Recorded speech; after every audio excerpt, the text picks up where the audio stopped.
Bonjour tout le monde, j'espère que vous allez bien. Aujourd'hui, je vous emmène à 130 mètres au-dessus de Paris, en haut de la butte Montmartre. Comme vous le savez, ici se tient la célèbre basilique du Sacré-Cœur, un monument qui est encore controversé aujourd'hui par certains parce qu'il est, dit-on, lié au massacre de l'épisode de la Commune de Paris. Mais alors, qu'en est-il vraiment? Eh bien, je vous dis tout de suite. Nous sommes le 18 mars 1871 dans les hauteurs de la butte Montmartre. C'est ici que débute la Commune de Paris. Un épisode insurrectionnel d'abord, politique et sociétal ensuite, qui ne va durer que 72 jours jusqu'au 28 mai 1871, mais qui va définitivement marquer l'histoire de la capitale et plus généralement celle de la France. Le Sacré-Cœur, lui, est érigé entre 1875 et 1914, avant d'être consacré en 1919 après la Première Guerre mondiale, mais on raconte qu'il trouverait son origine dans cet événement historique. Cependant, est-ce la réalité et surtout est-il, comme on l'entend souvent, un monument délibérément anticommunard? Car si cet argument est clairement avancé par les détracteurs du Sacré-Cœur, qui demandent régulièrement sa démolition, la réalité est pourtant bien différente, vous allez le voir. Pour tout comprendre, je vous propose donc un retour sur la naissance de ce monument emblématique qu'est le Sacré-Cœur, mais aussi sur l'épisode de la Commune de Paris. Alors, commençons par la Commune de Paris.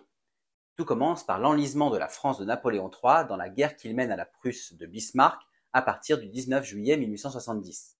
Après la capture de l'empereur à Sedan le 2 septembre 1870, le Second Empire est précipité dans sa chute et le 4 septembre, un groupe de républicains mené par Gambetta va proclamer la Troisième République. Mais la situation reste précaire parce que le nord de la France est envahi par les Prussiens. Paris est alors en état de siège et les Parisiens se retrouvent seuls face aux privations. Le 18 janvier 1871, l'unité et la création de l'Empire allemand sont proclamées dans la galerie des glaces du château de Versailles, et le 26 janvier, l'armistice va être signé, mettant fin à la guerre franco-prussienne. Des élections vont alors être organisées en France, et le nouveau gouvernement à majorité monarchiste d'Adolphe Thiers, ancien ministre du roi Louis-Philippe, va négocier la paix avec le nouvel empire allemand.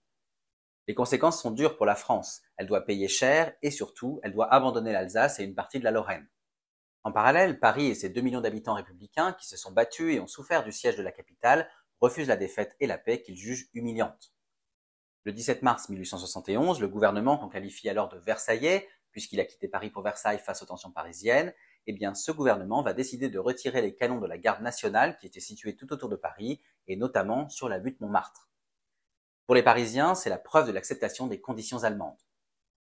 Se sentant alors désarmés, les habitants de plusieurs quartiers de Paris se révoltent, dont les Montmartrois, et le 18 mars 1871, ils vont s'insurger et tuer un général versaillais, ce qui entraînera des représailles, vous vous en doutez.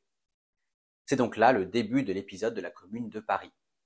Le 26 mars 1871, les Parisiens vont ainsi décider de faire sécession avec le gouvernement national et ils vont choisir de créer un État dans l'État.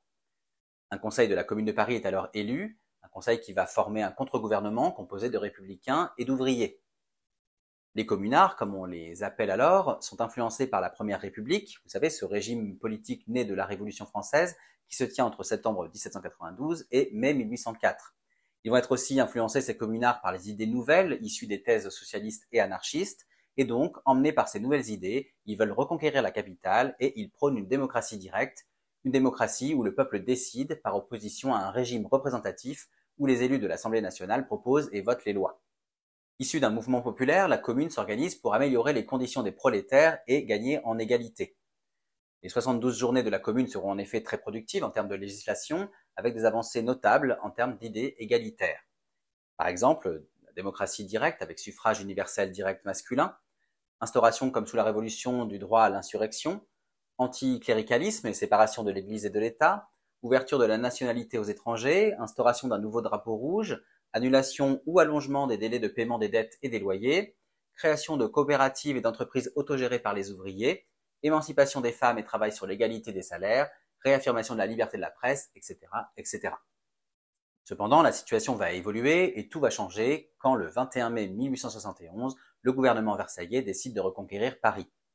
C'est alors le début de la semaine sanglante où 20 000 communards vont être tués contre seulement 1 000 soldats du côté versaillais. Dans le même temps, 500 otages vont être exécutés par les communards, parmi lesquels beaucoup d'hommes d'église. Et enfin, outre de nombreux immeubles, des monuments emblématiques de la capitale vont être détruits ou incendiés. Parmi ces monuments, il y a le palais des Tuileries. Vous savez, ce palais qui était jusque-là la résidence des rois et des empereurs de France, eh bien, il sera incendié et va se retrouver en ruine, des ruines qui seront définitivement détruites en 1883. Une partie de la conciergerie est détruite aussi, elle sera reconstruite ensuite pour revêtir l'aspect qu'on lui connaît aujourd'hui. La colonne Vendôme va être renversée et détruite avant d'être reconstruite. On accusera d'ailleurs à ce propos le peintre Gustave Courbet qui devra partir en exil en Suisse. La bibliothèque impériale au Louvre et ses quelques 200 000 livres et manuscrits seront eux aussi détruits. L'hôtel de ville, lui, sera incendié puis reconstruit plus tard à l'identique. Et enfin, le palais royal sera lui aussi endommagé. Parmi tous ces dégâts, Notre-Dame et le Louvre vont échapper de peu à la destruction et plusieurs communards vont alors être condamnés aux travaux forcés ou à l'exil, à la déportation, comme l'institutrice Louise Michel, qui va être contrainte de partir pour la Nouvelle-Calédonie. Alors, après ce point historique sur la commune, vous allez me demander ce qu'il en est de la basilique du Sacré-Cœur dans tout ça. Eh bien, comme vous l'aurez compris, la basilique du Sacré-Cœur est bel et bien bâtie sur les lieux de départ de la commune, en haut du célèbre village de Montmartre, et on comprend donc en partie pourquoi on dit souvent qu'elle aurait été construite à la volonté du gouvernement d'Adolphe Thiers pour protester contre la commune, mais aussi pour expier les crimes des communards. Alors, il faut savoir qu'il existe une seconde version, plus crédible d'un point de vue historique et chronologique. Nous sommes en plein siège de Paris pendant la guerre franco-prussienne. À ce moment-là, Alexandre le Gentil, un homme d'affaires parisien réfugié à Poitiers, va faire le vœu que les Parisiens construisent une église à Paris s'ils se sortent de ce conflit. L'archevêque de Paris, le cardinal Guibert, ayant eu vent de ce vœu, va l'approuver et il va choisir Montmartre pour fonder cette église construite, comme il le dit alors, je cite, en réparation pour toutes les fautes nationales. Alors cette phrase est ambiguë, je vous l'accorde, et elle peut laisser entendre que le nouvel édifice doit réparer les crimes commis par les communards, sauf qu'il faut savoir que ces mots ont été prononcés bien avant le début de la commune, en pleine occupation franco-prussienne, et non pas en réponse aux troubles communards. Vous voyez donc que plutôt que la commune de Paris, c'est la guerre franco-prussienne qui est plus directement à l'origine du Sacré-Cœur. En réalité, la controverse vient sûrement du fait que le lieu et le projet de construction de la basilique n'ont été acceptés par l'Assemblée nationale qu'en 1873, donc effectivement après la commune, laissant place à l'ambiguïté. Quoi qu'il en soit, après un concours public, l'architecte Paul Abadie va remporter l'appel d'offres le 28 juillet 1873 pour son église de style romano-byzantin et la première pierre va être posée le 16 juin 1875. Voilà, j'espère que cette anecdote vous a plu. Je vous remercie pour votre écoute et je vous invite à visiter mon blog lescarnetsdigor.fr pour retrouver l'article illustré concernant cette anecdote.